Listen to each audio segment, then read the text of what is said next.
exciting to me. It is a way of capturing information or data from environments or behaviour, and it really helps us understand so much more about what's going on in a very real and tangible way. When I think about the Internet of Things, I think of everyday objects throughout life that can sense different types of information and talk to each other. Generally, to me, the Internet of Things means any connected device, whether it's a sensor or a computer or a car. It could be any of those things.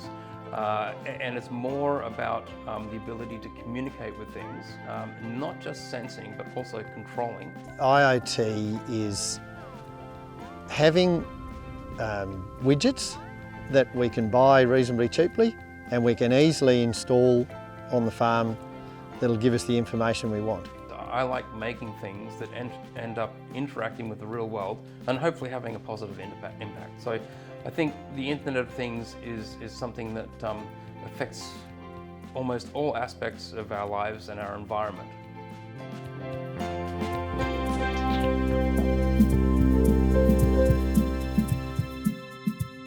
People come to us with problems that need to solve, and we solve those problems through inventing new devices, typically these days in the Internet of Things realm, and that involves looking at the problem, designing some hardware, writing some software, connecting things together and presenting the information to try and solve that business problem that someone might come to us with.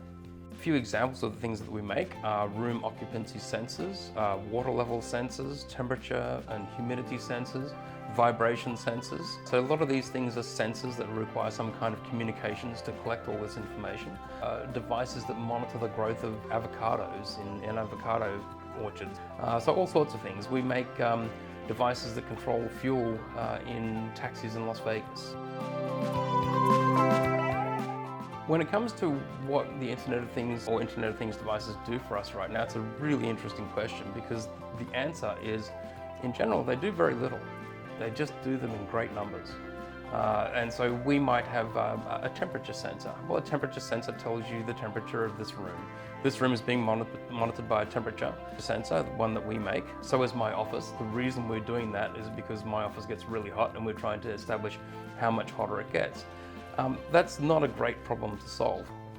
But if you imagine a supermarket chain that has 1,000 stores, and in those stores they have 10 refrigerators, so that's 10,000 refrigerators, and each refrigerator might have $100,000 worth of food. If the temperature inside that refrigerator or freezer gets too hot for more than a certain amount of time, then you can lose all that stock. You have to throw it out.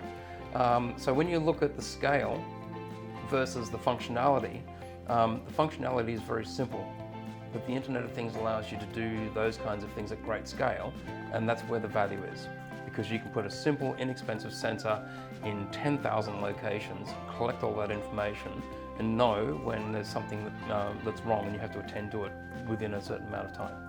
So the skills involved in creating an IoT device is a very long list. It starts from the beginning with having a good understanding about the environment, about science, which includes physics and chemistry are really important because a sensor is often either monitoring some kind of motion or temperature or humidity or acidity or pH in a swimming pool is a good example. We've had to do that as well. Then we need people who are good at electronics. We need people that can write software. We need people that can design the little enclosures that we need to put our sensors in. So there needs to be some 3D design capabilities. We prototype things using 3D printers these days. And we need people who can build user interfaces. Again, that's software. But all of these skills require a background in science and mathematics and chemistry. So all of those things are really good skills to have. So if you have those and then you can learn to write software or design electronics, the future is pretty bright. The question I always ask people to think about is, well, I tell them, don't think about if something can be done. Constantly think about how you're going to do it. Because there is a solution. It may mean you have to change the question a little bit. And I think set a goal. Changing the path to your solution is quite acceptable. We do it all the time. Usually that's because we fail at something. The only thing wrong with failure at our company is if you stop at that point. Failure is always step one. And then you need to keep going.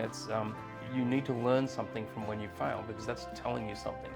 So we need people that can look at a problem, think about things very creatively, find numerous ways to solve the problem, discuss it with other people and try and figure out which is best.